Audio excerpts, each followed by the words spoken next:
When Putin launched his invasion of Ukraine on February 24, 2022, his plan was clear: capture Kyiv in the first few days, before Ukraine or the world had a chance to react. But as history shows, Putin miscalculated. Kyiv didn't fall, Ukraine stood strong, and the world rallied. Among the nations that rose to Ukraine's defense, one unexpected hero emerged: Norway. A country known for its neutrality suddenly thrust into a high-stakes confrontation with one of the most dangerous regimes in modern history. Despite its proximity to Russia and the shadow of potential retaliation, Norway took bold steps that stunned the world. From sending advanced anti-tank weapons that crippled Russian forces to delivering life-saving air defense systems, Norway's support wasn't just generous, it was brave. Its actions were not without risks, as Putin's gaze turned towards this small Scandinavian nation, now a formidable obstacle to his ambitions. How did Norway, a nation more accustomed to peace than war, evolve into a decisive force that changed the dynamics of the battlefield, and what will this mean for the future of the conflict? Join us as we uncover how Norway, against all odds, became one of Putin's biggest problems and a true ally to Ukraine in its darkest hour. Unsurprisingly, our story starts on the first day of the invasion, when the world watched in stunned silence as Putin's forces surged into Ukraine. Norway, however, quickly broke this silence, issuing a press release on the very same day.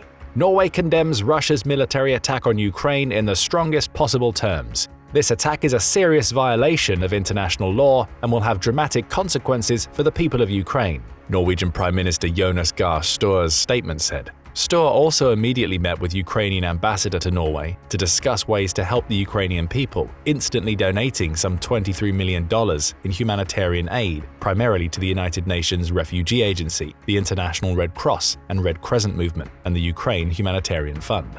The rest of the press release made two things abundantly clear. Norway was ready for this scenario to unfold, and Norway was ready to step up to the plate, as the country's then Minister of Defense, Odd Roger Enoksen, put it. At first, stepping up to the plate only referred to sending non-lethal military equipment on February 27th. According to Enoksen, this was the equipment Ukraine requested, and Norway was able to donate quickly. Some of the items included in the donation were as follows: 5,000 helmets, 1,500 bulletproof vests, 1,000 gas masks, 2,000 sleeping bags, and 10,000 sleeping pads. The Norwegian government also increased the humanitarian aid for Ukraine to a staggering $170 million, aimed at helping the most vulnerable groups in Ukraine, including children. However, a mere day later, Norway decided that non-lethal military equipment and humanitarian aid simply weren't enough. Arms support was imperative. So the Norwegian government decided to donate up to 2,000 M72 anti-tank weapons. Beloved among military forces for their portability and effectiveness, these weapons would provide Ukraine with crucial firepower against the advancing Russian armored vehicles. This decision also went against Norway's restrictive policy on exporting defense-related products, demonstrating just how far the nation was willing to go in support of Ukraine. In Store's words, Ukraine is now in a desperate and extraordinary situation, which is why Norway also allowed other countries to provide Norwegian-produced ammunition or weapons to Ukraine. In mid-March, Norway decided to go after Russia directly. The Norwegian government incorporated a wide-ranging package of sanctions against Russia in response to its illegal attack on Ukraine. The package, which Norwegian Minister of Foreign Affairs at the time, Anniken Huitfeldt, described as an expression of Norway's solidarity with the Ukrainian people, was also the biggest ever to be imposed by Norway against any country. The goal of these sanctions was to undermine Russia's capacity to fund its unlawful conflict with Ukraine. So Norway went all out. The country prevented the export of technology, goods, and services that could be used by Russia to bolster its military operations. The sanctions also targeted individuals in Russia and Belarus with ties to the Kremlin's war machine and the decision-making process for Ukraine, freezing their assets and barring their travel to Norway. Of course, there were also restrictions on Russian financial institutions, cutting them off from Norwegian markets. And even this was just the beginning. As Huitfeldt puts it, there will be more sanctions against Russia and Belarus to come. And they did come less than a week later. The new sanctions included the prohibiting of transactions with 12 Russian state-owned enterprises, imposing trade restrictions on iron and steel products, prohibiting exports of a range of luxury goods, banning new investments in the Russian energy sector, and expanding the list of sanctioned individuals to 877 and businesses to 62. However, the exact content of the new sanctions package wasn't the most important part. What was more crucial was Norway's willingness to continue exerting pressure on Russia and Putin by taking decisive and escalating actions. It's precisely this approach that will allow Norway to deal Russia a crushing blow further down the road. But for now, we're still firmly planted in the more moderate actions that marked the early stages of Norway's strategic intervention in the war in Ukraine. On March 30th, the Norwegian government decided to allocate another $18.6 million to Ukraine, this time aiming to support the country's government administration. This money was to be used to pay salaries for Ukrainian healthcare personnel, teachers, and public sector employees, and take care of pensions and social benefits. After all, how can Ukraine maintain its resilience and functionality amidst a war if its essential services and government functions are crippled? Throughout April and May of 2022, Norway's efforts to help Ukraine resist Russia were mostly focused on financial aid. Norway even donated around $9 million to Moldova, as this rather poor European country had no choice but to receive over 400,000 refugees from Ukraine. The message to Russia was clear: Norway was resolute and unyielding in its stand against tyranny. This stance also included taking care of wounded Ukrainian soldiers in Norway, a decision made by the government on June 1st. Around 550 soldiers would be brought to Bergen Hospital Trust, Oslo University Hospital Trust, and Sunnaas Rehabilitation Hospital, facilities with unique expertise in the treatment of burns, trauma, and rehabilitation, praised by Ukraine's President Volodymyr Zelensky. From June to September 2022, Norway kept piling sanctions against Russia and accumulating aid for Ukraine. On July 1st, it was decided the financial support for Ukraine would be raised to almost $1 billion over the next 2 years, with Støre once again reiterating that Norway would stand together with the Ukrainian people. On August 26th, the Norwegian government introduced new sanctions against Putin and his regime, further expanding and clarifying a series of measures. 3 days later, on August 29th, Norway pledged another $187 million to help procure natural gas for Ukraine in response to the energy crisis exacerbated by Russia's senseless war. However, throughout these months, Norway has also been sending military aid to Ukraine. Some of the most notable equipment sent to the country after the 2000 M72 anti-tank weapons in February include the following: 100 Mistral air defense systems. These man-portable infrared-guided missile systems are designed for short-range air defense, focusing on targeting and destroying low-flying aircraft, including helicopters and drones. The inclusion of these systems in Ukraine's arsenal has provided a critical boost to its air defense capabilities, enabling it to better protect its airspace and counter aerial threats. 22 155mm M109A3GN howitzers with ammunition in May. The M109A3GN is a variant of the M109 self-propelled howitzer, originally acquired by Norway between 1969 and 1971 from West Germany. These units were subsequently upgraded to the M109A3GN configuration during the late 1980s. The upgrade enhanced their capabilities with improved firepower, accuracy, and reliability, reflecting Norway's commitment to maintaining a modern and effective artillery force. 850 Black Hornet Nano-Micro military UAVs in August. These tiny, highly portable drones are equipped with cameras and are used for reconnaissance and surveillance. Their small size and advanced technology allow them to provide real-time intelligence and enhanced situational awareness on the battlefield, giving Ukrainian forces a significant edge in monitoring enemy movements and gathering crucial information. 14 Iveco light multi-role vehicles in October. This tactical vehicle is designed for various roles, including troop transport, reconnaissance, and logistics support. Its versatility and off-road capability make it an essential asset for mobility and operational flexibility on the battlefield. 2 firing units for the National Advanced Surface-to-Air Missile System, or NASAMS for short, in November. This distributed short to medium-range ground-based air defense system was jointly developed by the Norwegian defense supplier Kongsberg Defence and Aerospace and the US defense contractor Raytheon. NASAMS is used to defend against unmanned aerial vehicles, UAVs, cruise missiles, fixed-wing aircraft, and helicopters firing a wide range of missiles. Military equipment and weapons deliveries continued throughout 2023, as well as Norwegian efforts across all other crucial fronts. In the equipment department, Ukraine received the following notable additions: 8 Leopard 2A4 main battle tanks in March. The Leopard 2A4, originally developed by Germany, is renowned for its robust armor, advanced fire control systems, and powerful 120mm smoothbore gun. These tanks are equipped with state-of-the-art targeting systems, making them highly effective against enemy forces and enhancing Ukraine's ability to conduct armored warfare. 2 Panzer II armored recovery vehicles and 3 NM189 Ingenieur-Panzerwagen armored engineering vehicles in March 2023. The Panzer II is a crucial asset for battlefield recovery operations, allowing for the efficient recovery and repair of damaged and disabled vehicles under fire. As for the NM189 Ingenieur-Panzerwagen, it provides essential support in mine clearing, fortification construction, and other engineering tasks. Together, these two vehicles significantly bolster Ukraine's logistical and operational capabilities, ensuring that essential repair and engineering functions can be performed safely and effectively in combat zones. IRIS-T anti-aircraft missiles in August. The IRIS air defense system, initially donated by Germany, was nothing short of a game-changer for Ukraine, which had been in desperate need of effective air defense capabilities since the beginning of the war. By supplying these advanced missiles, Norway significantly bolstered Ukraine's ability to intercept and neutralize incoming aerial threats. And given how fond the Russians have become of the so-called kamikaze drones, Norway's contribution provided a crucial shield against the barrage of aggression.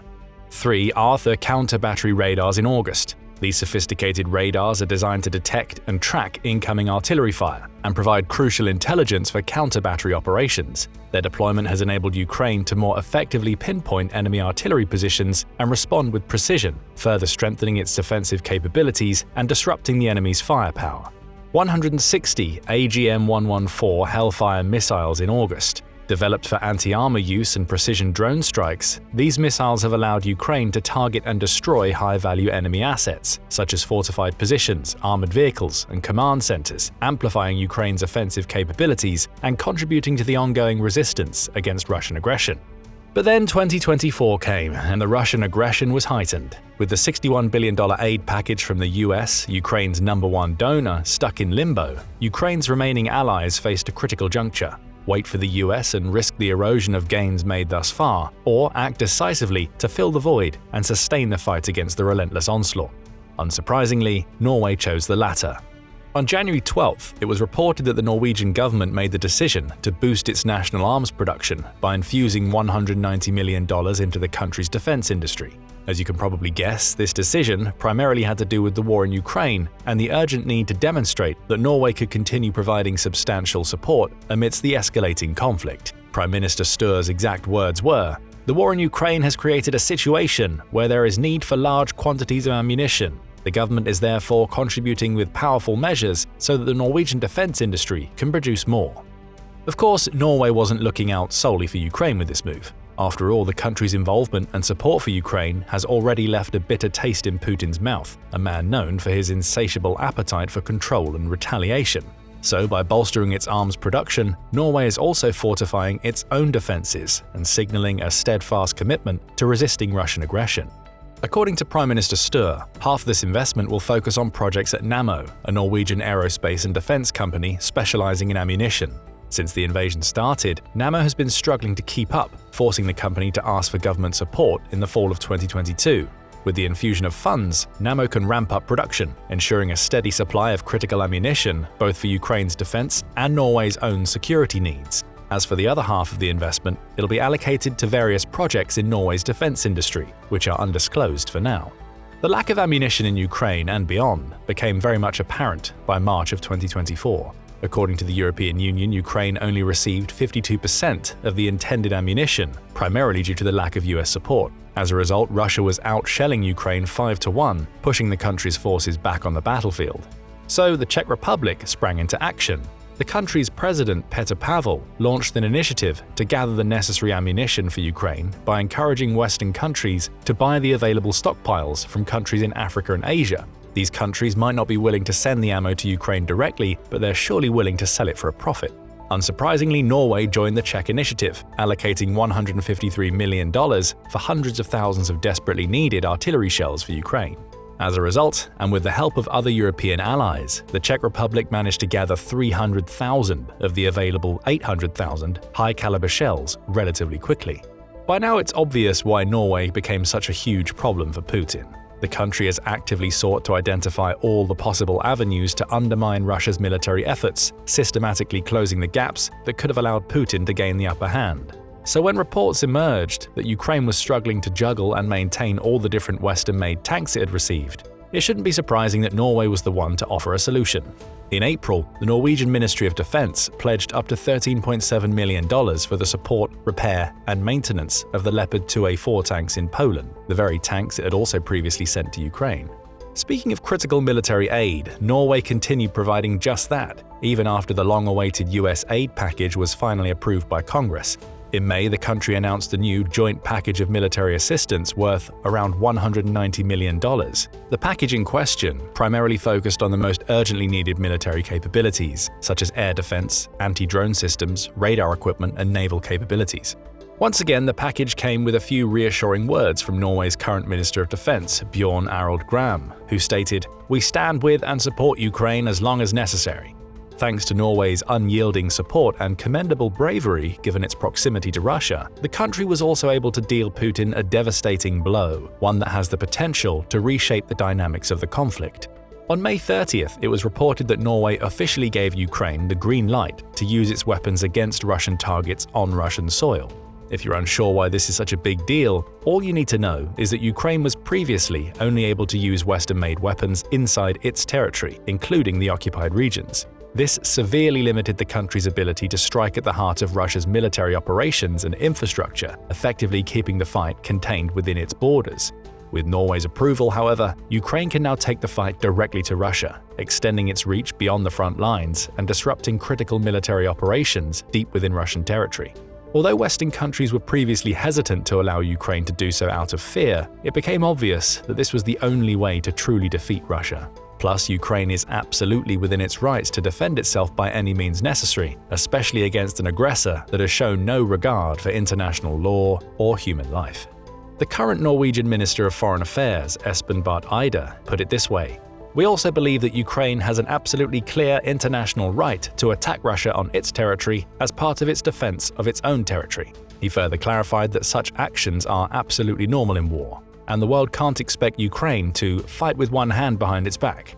Eide didn't go into any further details in order to avoid revealing any strategically important information to the Russians. His exact words were, "When it concerns specific conditions and the conditions for specific weapon systems, we, like other countries, will be careful not to speak loudly about it.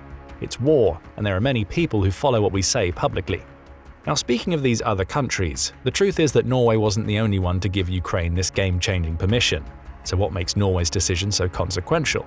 Well, Norway is one of the few Ukrainian allies who've pledged to deliver F-16 Fighting Falcon fighter jets to Ukraine. And if you know anything about Ukraine, you know that Zelensky has been practically begging for these jets ever since the invasion started. With these supersonic multi-role fighter aircraft, Ukraine would finally be able to stand up to Russia in the skies and challenge its undisputed air dominance, which has cost the country greatly in these 2.5 years. Norway is expected to donate 6 F-16s by the end of 2024, after previously pledging to do so in 2023 on Ukraine's Independence Day, August 24th. As the 2024 Independence Day approaches, Ukraine has only received a few of the promised 60 F-16s from Belgium, Denmark, and the Netherlands, but it's displayed them proudly nonetheless, sending a strong message of resilience and international support. Although Norway has yet to deliver its portion of the pledged F-16s, the country hasn't been sitting idly by. Since the fall of 2023, it's taken part in training the Ukrainian fighter pilots who are going to fly these jets once they arrive and become operational. And when this happens, Ukraine will fully be able to fly the F-16s into Russian territory, all thanks to Norway's invaluable permission. This makes the F-16s a crucial part of the offensive Western-made arsenal that Ukraine will now be able to take advantage of. For now, most NATO countries are hesitant about green-lighting the use of long-range weapons, for fear of dragging the rest of Europe into the war. Other than that, all the weapons donated from countries like the Baltic states, Canada, the Czech Republic, Finland, France, Germany, the Netherlands, Poland, Sweden, the UK, and the US are now fair game for military purposes in Russian territory. However, even after successfully dealing Russia a massive blow, Norway hasn't stopped its relentless efforts to stop Putin and help Ukraine. In June of 2024, it once again focused on the issue of electricity in Ukraine, as the Russian summer offensive wreaked havoc on the country's already strained energy infrastructure. Since the Kharkiv Oblast was the main target of the summer offensive, Norway also focused a large chunk of its efforts on this region. The goal of this latest initiative is to help Ukraine repair the energy infrastructure in the region before the freezing winter hits. To achieve this goal, Norway has allocated a little over $100 million to the entire Ukraine, where over 50% of the power production capacity has been destroyed, with some $11 million reserved for Kharkiv Oblast. The money came with another harsh statement by the Norwegian Prime Minister, this time calling out Russia for carrying out massive, systematic attacks to paralyze the power grid. However, in the same breath, Støre also praised the Ukrainians for working day and night to maintain essential electricity supplies for the population. Norway has also made it abundantly clear that it sees a future for Ukraine beyond the current conflict. That's why it also pledged to contribute almost $3 million to strengthening the Ukrainian business sector.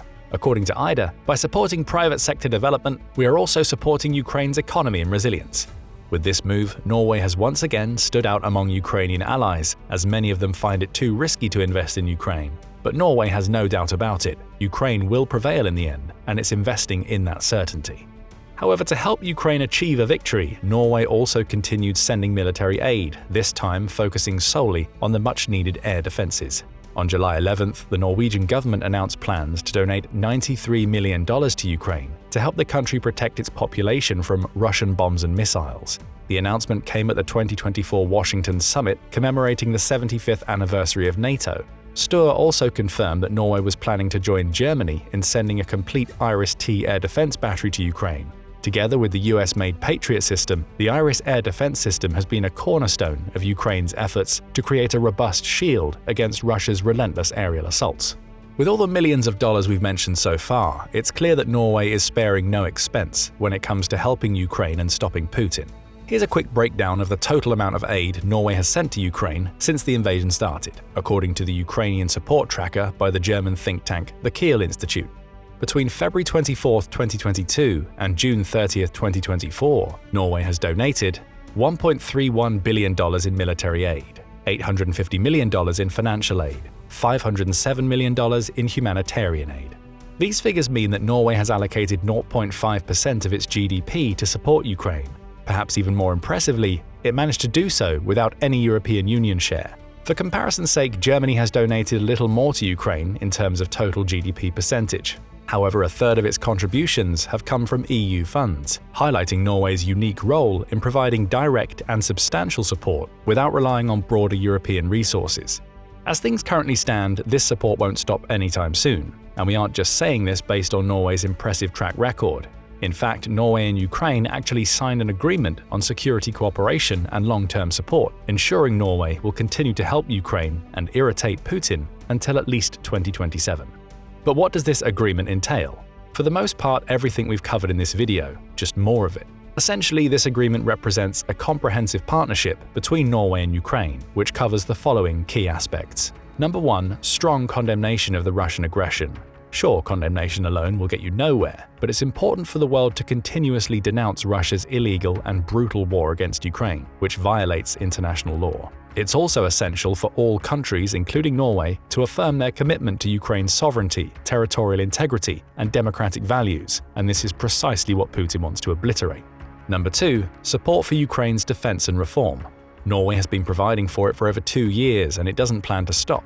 Donating military, financial, and humanitarian aid to Ukraine is among the country's top priorities, as the agreement made abundantly clear. In terms of concrete figures, Norway plans to spend around $7 billion by 2027, helping Ukraine fight the good fight. Of course, this fight includes more main battle tanks, artillery, air defense systems, and training for Ukrainian forces, which is precisely what is promised under the Agreement on Security Cooperation and Long-Term Support. Norway will also aid in integrating Ukrainian defense systems with NATO standards and support Ukraine's defense industry and cybersecurity. As for civilian and humanitarian support, the agreement allocates substantial aid for maintaining government functions, nuclear safety, infrastructure repair, energy security, and humanitarian demining. Norway will also support Ukraine's recovery and reconstruction efforts, including medical evacuations and countering disinformation.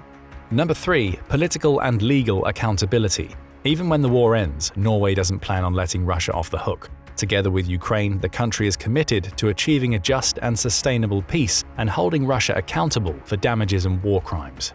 These efforts include pursuing reparations and supporting international criminal investigations. Given how volatile the war in Ukraine is, the Agreement on Security Cooperation and Long-Term Support prioritizes one thing above all else: flexibility. Norway's support is designed to be flexible and adapt to Ukraine's evolving needs, ensuring effective assistance no matter what Putin throws at the country. Speaking of Putin, how do you think he perceives Norway's unrelenting help for Ukraine? Is he too busy to bother with this Scandinavian nation, or is he already drawing up his revenge plans? Remember, many experts believe that Putin isn't planning on stopping with just Ukraine, so share your thoughts on what Norway's involvement in the war means for the future of this country, as well as the future of the conflict itself. Now go and check out Sweden Had Enough of Russia, Get Out of Ukraine, or click this other video instead.